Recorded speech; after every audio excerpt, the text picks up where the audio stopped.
Craving something rich, creamy, and full of flavor? Well, look no further. This is Tuscan Chicken Pasta, and it's about to be your favorite dish. And as always, recipe and ingredients are in the description, and I'll list the ingredients right here for you, so pause if you need it and write it down. Take a medium-sized pot, fill it up with just enough water as your pasta ingredients ask for. Then you're going to want to add a few pinches of salt to your water. And I know what you're probably thinking. Whoa, that's too much salt. You should slow down. But most of the salt is going to go down the drain when you empty your pasta. So feel free to be slightly generous. You're going to want to bring that up to a boil. And as they say, a watch pot doesn't boil, so just walk away. Now that we haven't looked at our pot for a while, it's definitely boiling. You're going to want to throw in your pasta. I use penne because something about the tubes just looks so nice with this pasta. You want to give it a constant stir and make sure it doesn't overboil. I read online that this is a cool trick. You put a wooden spoon on top of your pot and it shouldn't overboil. Now that our pasta's done, we want to put that on the side and drain. Next, we'll go to the chicken, add in our Italian seasoning, the salt, really load up that salt, our pepper, and our garlic. You can also add in your olive oil on this step, but I forgot, so you won't see any of that. Give that a nice, good mixing, and your chicken should look seasoned like that. Next up, we're going to take our 3 cups of milk, add in our flour, ever so gently, and give it a nice, good whisk. You want to make sure there's no lumps, and once you're satisfied with your product, you can put that on the side. Next step, in a medium-sized pot pan thing, you're going to want to put in some olive oil. And look at that. Isn't that such a cool design? They need a raise. Anyway, you're going to put your olive oil in the pan. Get that nice and hot on medium-high heat. And then you're going to add your chicken in. Now, a nice even layer. You're going to want to put it all down.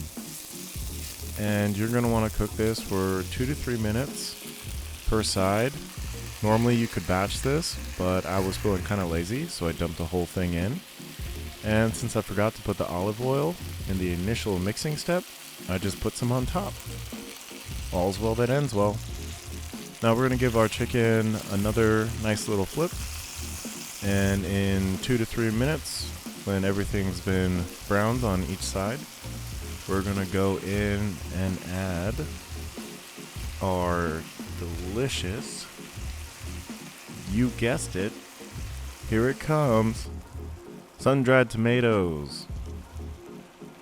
Now this adds a nice bit of acidity and richness to the dish. You're just going to give that a nice good mix and cook this all together for another 5 to 7 minutes. And I like to constantly stir it because the tomatoes can really stick to the bottom if you don't watch them. Now we're going to add our milk flour mixture and get that nice and over all your chicken tomatoes. And now we start to see the real magic. Take a wooden spatula and scrape off the bottom bits of your pan, just really unlocking all that hidden flavor. Yum.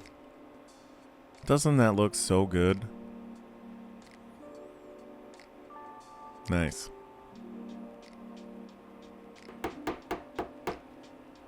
You want to let that simmer for 2 to 3 minutes and give it a nice good mixing so that the slight oil from the tomatoes and the milk mix together. Next, you're going to add in your spinach. Just top it off, and you're going to want to mix that all together and cook this until the spinach has wilted down. So we're not there yet, but now we're there. This is the wilting that you're looking for. Just a nice soft wilted spinach. Finally, you're going to add in your pasta. Just dump it all in there. And at this point I was thinking maybe I should have used a bigger pot. So maybe you should use a bigger pot too, because it was really filled to the brim. But just look at that. Top it all off with Parmesan cheese. I just used the whole container because I love cheese and I'm not trying to lose weight. And look at that. What a dish. Now for my favorite part, the food test. Put your plate down, put a little pasta, throw that on top, really load it up, make yourself happy, and just gaze upon your works. You made this. You should be proud. Now for the taste test, we'll try to get a little bit of everything. There it is. There it is. And let me tell you what, it is delicious. Look at me dancing. If it was bad, I wouldn't do that. But it is good. I'm vibing. I'm loving this dish. It is so healthy. Well, not super healthy, but anyway. Thank you for getting this far in the video. If you like what you see, please like, please subscribe, and I'll try to make more content as soon as I can. Love you.